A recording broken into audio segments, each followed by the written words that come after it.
Today we're gonna do something different where I'm gonna say one thing that I enjoyed about every team this year.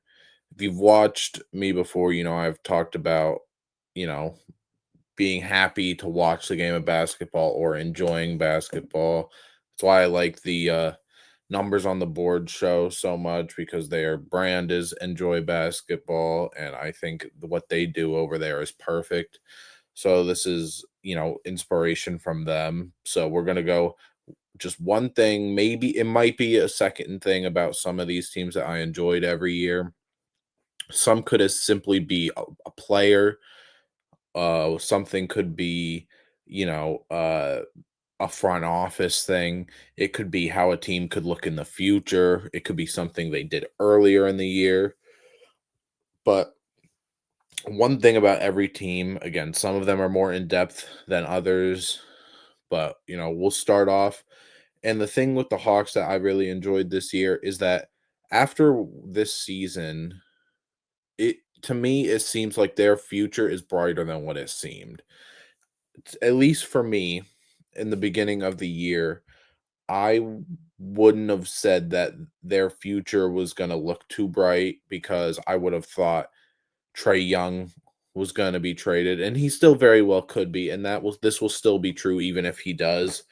But and then just I didn't know how their young core was going to look, and just play well together. When I did my NBA standings prediction, I had them at the 10th seed. I think they were the ninth seed, or maybe they were maybe the eighth or ninth seed. So I wasn't too far off. But Dyson Daniels, Jalen Johnson, even though he got hurt and missed most of this year, I mean the number one overall pick. They're gonna have another like end of the lottery pick this year, and I mean Trey Young's not old yet, so they have a promising, few guys over there that I like. Dyson Daniels has been a joy to watch this year. Shea picked it up in the second half of his rookie year and was probably the second person for rookie of the year this year. And then Jalen Johnson could have been most improved slash all star the past this year and last year if injuries didn't come his way. But and then the Celtics, the thing I enjoy the most about my own team, I would say, is that we're still hungry to repeat. It gets talked about a lot about how some teams win their ring, maybe win a first ring in their franchise, and then they're good. Maybe they, don't do as well, and they're just happy with that one ring. But it looks like the Celtics to me, they want to repeat. They want to get back there, and they're still as hungry to do it as ever. Um, The Nets are one of the hardest things because they don't have a player that really jumps out to me. I don't believe they have their own first round pick this year. Maybe they do. Maybe it's next year that they don't have their own first round pick. But I said the thing I'm looking forward to this season is what their off season in a couple months will look like. There's nothing too much about their season that jumped off the page. They didn't tank as hard as they should have. They really only got rid of like Dennis Schroeder and Dorian Finney-Smith. They kept a guy like Cam Johnson, which maybe will pay off because maybe he have more value in the off season. But I mean, Claxton didn't have, as good of a defensive year as he's had in the past. Cam Thomas was hurt for a while, so it was just a kind of iffy year for them. The Charlotte Hornets, another one of those teams that there's not a lot great over there, but I said Brandon Miller. And some people be like, why not LaMelo? Why not, whatever? I LaMelo, I don't know. I'm not sold on LaMelo. He's a good player. He's just I don't know. He's so turnover prone, and there are guys in the league that are like that, that are turnover prone, and they don't have a good efficiency numbers or good shot selection or anything, but he has all of those combined. And to me, if he doesn't switch something up or do something different, I think he is not gonna have a very successful career. Again, this video is not supposed to be talking bad about it, but Brandon Miller to me is the guy they should focus on because it's been pretty much accepted that LaMelo at some point will be leaving Charlotte. He is not planning to stay here long term, whether it's from him, whether it's from LeVar, whoever. But Brandon Miller has he could be an all-star this year, I think, or maybe next year, depending on how injuries hit him. But Brandon Miller had a great first start to this season before he went down. Um, and then for the Bulls, you know, again, we're getting these like mediocre teams where they're not the worst in the league, but they're not the best or the hardest teams because it's like they normally don't have a lot great. But for me, it was Josh Giddey proving that he's valuable. Josh Giddey, we all know what happened, what he was accused of, and everything. And even though it was proven innocent and everything, that just never, he's never going to hear the end of it. That's sadly just how it works, and he proved, especially in the second half of this Bulls season, that he's still a good player, and I'm glad the Bulls are going to pay him. I can't imagine that they won't unless a team maybe like Brooklyn sweeps in and wants him or someone like that, but, Josh Giddey had a real rejuvenance after being shipped out of, Oklahoma City because he just wasn't what they needed over there. So Josh Giddey would say the thing that has been the best for the Bulls for me. The Cavs, it's hard. They've got a lot of great stuff going on over there, but for me, I would say seeing Mobley improving impact wise. And the reason I say impact wise is because if you look at his numbers, um from last year to this year, they probably don't look too different. Like if we were to look last year, about 16 points, 9 rebounds, about a block and a half, a steal, and his field goal percentage 58. This year, he jumped up to 18 points, still 9 rebounds, still a block and a half, still a steal, a little bit worse from the field because he started taking some more threes, but the impact is really what you see in a team like this, hence him winning defensive player of the year, and he's been big time. He's been the second best player for the Cavs this year behind Donovan Mitchell. So, he's had a great season, and I think that is ultimately the reason why the Cavaliers are as great as they are. The Mavericks, it's hard to find stuff after it seems like everything has gone wrong for Dallas this year. But to me, the thing that even though we didn't see it too much, the big man rotation over there, I think is very intriguing, especially if you keep them all going into next year. Because, I mean, we know Anthony Davis likes playing the four, but having a guy as defensive as him at the four and having Gafford starting at the five or Lively, whoever it is, it's going to be a great, tandem down low defensively, whether it's Gafford or Lively starting, whoever. I think Gafford's been starting, but um, I think that'll be great. I mean, we won't see the full effect of it because Kyrie will be missing probably the first part of this year or the first part of this coming year. But, I mean, they still have a, off season to go through, so we'll see what that does. We'll see if they'll bring in someone, to help out a little bit more, but the big man rotation would be probably the part I would enjoy the most. The Nuggets. As good as the Nuggets are, I mean, Jokic's historic year. It's been, I mean, almost a 30-point triple-double, the first center to average a triple-double, again, as a center, but there's nothing else. Like, there's just nothing else. If I'm like, there, I don't know. It's hard to put into words because they are up 3-2 in their series currently. They are, not even 2 years removed from winning a finals, but their team really isn't good. It's just Jokic. And their team defensively isn't as great, but Jokic's historic year, I think, is what would carry them. And There's nothing else. I don't know if that makes sense, but to me, there's really nothing that was too amazing other than Jokic having one of the best seasons, of all time. So Detroit Pistons, the fact that they were able to go from the worst team in the league to a great team, basically without Jaden Ivey for a long time, and pretty much without a second star. And then my second part of this is Asar Thompson and Ron Holland. I've talked about this before. I feel like the prototype of a Ron Holland, of the Thompson twins, of Tumani Kamara from the Blazers, Bilal Coulibaly from the Wizards, those athletic guys that maybe they can't shoot, but they're a plus in everything else, is going to be a prototype that teams are going to start looking for. We went from the 3-and-D wings. They're still out there, but we're seeing 3-and-D wings and just pure three-point shooter guys. They're not as consistent or as trusting as they had been. And I think these guys, where they can't rely on a three-point shot, but they can do everything else. They can do the dirty work.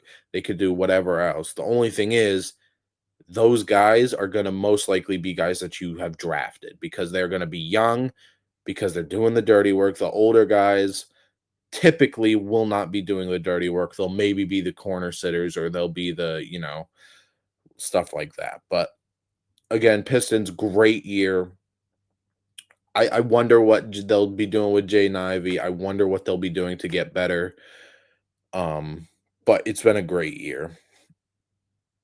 And I love Asar Thompson and Ron Holland. The Warriors. Jimmy Butler's rejuvenation. You know what I'm saying? It's like it's just good to see him back. He said he found his joy again after they won their last game, after, the pelvis bruise and all that. But and then this is maybe not something that's good for the Warriors, but it's good for this player. Kuminga is gone. The Kuminga is not going to be on this team next year, and I'm happy for him because Steve Kerr does not play him for how good he is. If you, on paper, he is probably the best player on the Warriors outside of Stephen Curry and Jimmy Butler. He's better than Draymond. Obviously Draymond isn't a offensive monster. He's there for the defense. He's better than Brandon Podziemski. He's better than Buddy Hield. He's better than Quinn. He's probably the third best talent on that team. And the fact that he is getting DMPs when you have people like, no offense, but like Gary Payton playing over him, or like people like Gary Payton, Kevon Looney, like the fact that him and Tracy Jackson Davis aren't playing, it blows my mind for the Warriors. So, and we've seen Kuminga said he lost faith in Steve Kerr. This started last year, and Steve Kerr said he's lost faith in Jonathan Kuminga, but Jonathan Kuminga has done what he needs to get minutes. And the fact that he isn't playing, he didn't play in the play-in, he didn't play to end the season. He hasn't been really playing too much in this Rockets series, except for the game Butler was gone. It blows my mind. So Kuminga's going to leave. He's going to find a new home. Good for him. Houston Rockets, they are one of the younger teams, and they are proving people wrong that young teams can't win. They're the 2 seed in a jam-packed Western Conference. They got it pretty convincingly, and they deserve to have it. They've done their team by committee, and just like I said with the Pistons, my second thing is Amen Thompson. I'm not going to repeat myself. The same thing I said for Asar and Ron Holland is said for Amen. Amen is probably the better right now out of those 3, but Amen is just perfect for that team, and he should, if you're ranking players by the people that should be the most untouchable on that team, Amen Thompson should be first. Over Sengun, over Jalen Green, over Tari Eason, excuse me, and everything else. But the Rockets have had a great season. I love it. They might go home tonight. They're down 3-1. Hopefully they can make the series a little more interesting, win another game or two, put the Warriors on their heels, and, make this a more, stretched out series. The Indiana Pacers. The thing that I've enjoyed the most about them is their bench depth. That's really the reason that they ultimately won against the Bucks. I I'm not everyone is probably talking about why I haven't made Bucks videos. I've made so many Milwaukee Bucks videos based on the Damian Lillard stuff earlier in the year that I can't make another video about them because this channel is going to look like a Milwaukee Bucks fan page. But that game that the Milwaukee Bucks blew was ridiculous. There was teams when they're trailing by 7 point or teams that are leading by 7 points or more with 40 seconds left in overtime have won a game 1,610 to 0. And now that is not true. It is 1,609 and 1 because of the disgusting performance that happened with the Bucks. But again, the Pacers, the depth, I mean, when you have like your bench, TJ McConnell, who I'm not the hugest fan of, but is a good backup. You have Aaron Neesmith, you have Obi Toppin, you have like a Jarris Walker who still hasn't proven who he can really be yet. Their depth is such a big part of that team, and that is ultimately the reason they were able to handle the Bucks so easily because the Bucks do not have that depth to fight back. So the Pacers' depth is the best part about their year. The Clippers. Harden and Kawhi's rejuvenation. We saw Harden make an all-star team again, which was great to see. Harden's one of my favorite players of all time. Kawhi in these playoffs, mainly in the end of the season, his rejuvenation has been insane. He's looked like the one or two best players in that Clippers Nuggets series so far. And it's been so great because people thought that the Clippers were done when they lost Paul George, but they lose Paul George and they bring in a Chris Dunn. They bring in a Derrick Jones Jr. They bring in Ben Simmons. They bring in these guys to make a more well-rounded team, and it's paying off against a team like Denver who does not have that well-roundedness. Or even like I was just talking with the Pacers Bucks series, a Bucks who they really don't even have a good fifth starter at this point. And some of their starters have not been what they need. So Clippers, Harden, Kawhi, it's been amazing to watch, especially through the second half and the postseason so far. The Lakers, it's great to see Luka and LeBron clicking. They might as well lose tonight. They might lose their series in 5 to the Timberwolves. But again, the Lakers are not built for a Luka and LeBron.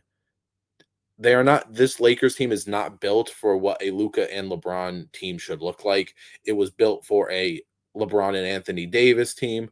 Obviously, the trade midseason, and they couldn't really do too much more after the Mark Williams stuff. This team is not built to accommodate Luka and LeBron on the same team. Next year, I think we'll be having a different conversation with the Lakers. The Grizzlies, man, I mean, they had a great start to the year pretty much up until they fired Taylor Jenkins. And then they fell to the eighth seed. But Ja Morant, Ja's one of my favorite players in the league currently. Ja hasn't had his same season that he had where he looks like the best player. This season it was 100% Jaren who was the best player for the Bucks, or not the Bucks, the Grizzlies, but he is still the franchise player. He just did not have as great of a season as you would have liked. And obviously injuries have been a part of him forever. The Heat. Kel'el Ware. I will buy all the stock in Kel'el Ware that he is going to be such a great player in the league today. I'm sure I've talked about him a lot, but he is great. He's like a 7'1" version of um like I don't want to say Wemby because that's ridiculous. Nobody's Wemby except for Wemby, but he is such a great center for how good he is as a rookie. And he's going to be big time for the Heat when they go into their rebuild / retooling. And he is my favorite player on the Heat, is their rookie Kel'el Ware. He will make an all-star team at least once. You save this video. We can come back to it in 4 years when he makes his first all-star appearance or whenever it is. He will make an all-star appearance. I believe in him. The Bucks, we talked about the Bucks. Giannis is amazing. Giannis had one of his best seasons. It just overshadowed by guys like Jokic and Shea, but Giannis is amazing. His roster isn't. That's all I'm saying about the Bucks because they really don't deserve too much more. The Timberwolves. Um, Anthony Edwards is a top 3 scorer in the league currently. He's one of the most versatile scorers and players we have in the league, and they have an amazing bench. I've said it before. I truly do believe if you took every bench player that normally is coming off the bench, the Timberwolves have 3 of the like 8 to 10 best bench players in the league between Naz Reid, DiVincenzo, and Nikhil Alexander Walker, and their bench is amazing. I've been so happy with this Wolves team this year, even though their seeding and their wins don't reflect on how good they are, but they're handling business for the Lakers. And I completely expect whether it is the Warriors or it is the Rockets that they play next series, I believe they can handle them too.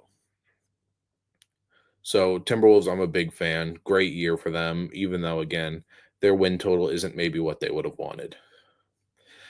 The Pelicans, man. It's hard for Pelican fans to enjoy much about this year after everything they went through, but I think you gotta enjoy the trade jump Trey Murphy will have and has had since Brandon Ingram got traded / was injured. He is going to be an all-star next year. Depending on I can't imagine the Pelicans will have a worse year than what or a year anywhere near what they had, but Trey Murphy will be a first-time all-star next year. That is another thing you can hold me accountable for. Again, bearing injuries, hoping nothing happens to him. The New York Knicks, another game that rough ending too for the Knicks to lose to Detroit in Madison Square Garden. But the thing I enjoy the most is their offensive versatility. When you have a killer like Jalen Brunson and you add Karl Anthony Towns, who's one of the most gifted offensive centers we've seen in recent history, and then you have a guy like Mikal who can sometimes take over. OG is good for a 15-point game. Josh Hart does a lot of things. Their offensive versatility is the thing that is the most enjoyable. The Thunder, that they are I believe, the youngest team in the league, and they are one of the best teams of all time. 68-14 is insane and the fact that players and people around the league still don't fear them, and they almost just had a 70-win season. And Shea's historic year is the second part, but I mean, the Thunder, it's the say what you want. I'm a Celtics fan. I'm not biased. The Thunder are the best team in the league. I think the Thunder are winning the championship this year. That is the team the Celtics should be the most afraid about if they get to the finals, which they should. Orlando. Palo's a top 10 to 15 player already in the league, and he is such a versatile player. He showed off his passing in this series. He showed off that he can average 30 for a series and just how good he is in general. So Paolo is my Magic pick. 76ers, another team like the Pelicans, but I guess Jared McCain had a fun 15 games. And then Quentin Grimes, I guess, had a good 30 games, 20 games with the Sixers too. That's really it.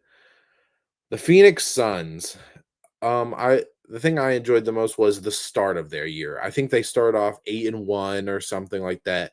KD was in MVP conversation, and they were looking scary, like they were going to be in the playoffs. Obviously, we know what happened to their season. That is why the start of the year is my most enjoyable for the Phoenix Suns. Trailblazers, Shaden Sharp and Donovan Clingan. They're probably my 2 favorite players on the Trailblazers. Shaden Sharp is an athletic freak. Donovan Clingan shows real defensive upside in this league. And I think those are 2 for sure staples on this team. When you look at that, Anthony Simons might be a guy that some other teams want to try and acquire, like a Orlando Magic, like a Miami Heat or Memphis Grizzlies. Like I think Shane Sharp and Donovan Clingan are are two of the big main staples over there. Um the Kings. The Kings was maybe the hardest team to come up for. They have fun players on paper. Zach Levine is a very entertaining player. DeRozan's an entertaining player. When Sabonis is doing his thing, getting maybe a 2020 game, it's entertaining, but they didn't have a great year. They don't mesh too well with each other, especially after the De'Aaron trade. So they have fun players on paper is main my main thing for them. Spurs, Stephon Castle. UConn. I live pretty close to UConn. I'm a fan of him and Klingon. Stephon Castle, the fact that he did get Rookie of the Year is amazing. And maybe I shouldn't have said that UConn's my favorite D1 team, but because I am so local, but I truly believe if Jared McCain was eligible for this award, Stephon Castle would have still won. Stephon Castle could just do more. Simple as that. McCain might have had maybe a couple points better on the points per game. Klingon would have had, or not Klingon, sorry. Stephon Castle would have had everything else. So he still would have been my Rookie of the Year, most likely.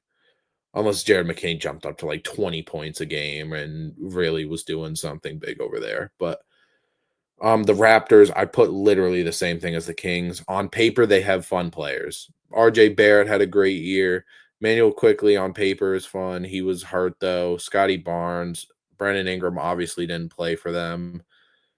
Grady again has showed improvement too. They're just not there. Maybe next year they'll be I think next year they'll be around the same. Um The Jazz, the guard play, I guess. I liked Keontae George last year, especially. Isaiah Collier jumped out of nowhere. And I mean, John Collins, I think, is going to be a super valuable player in the offseason that a bunch of these teams should go for if they have the money to do it. Because he can start maybe alongside a center, or he can be a backup 4 and 5. And he's a good shooter now too. And I mean, I just like that he's got value after he left Atlanta. So, and then the last team, the Wizards, they've got some fun young personnel between Bub Carrington, Alex Sarr, Keyshawn George. I think Jordan Poole could even be a part of this really if he wanted to. And if he isn't pursued too much, I really think he could still be a part of this Wizards core. And then whoever their pick is this year, which will probably be one of either Dylan Harper, Ace Bailey, or Cooper Flag. But that was one thing I enjoyed about every team so far. Again, this is for enjoying basketball. Again, you can have your criticism, you can say something you're maybe not a fan of, but you got to give praise. You got to enjoy the sport you love to watch, whether it's basketball, hockey, football, baseball, pickleball, tennis, bowling, whatever it is. You got to still talk good about it, and that's really what this video was for. And that was fun. I was debating on doing one thing that each team could improve on too. I haven't done that yet. Maybe that's something that comes out in a week or so, but I think each pretty much all 30 teams had something good about them. Some were way better than others, whether again it was just a player or whether it was a historic moment or season from a player or something like that. But this was a great season. We still have playoffs going on, and we'll still be talking about that all playoffs long. And there's a lot to look forward to for more teams as we go into the draft and off season.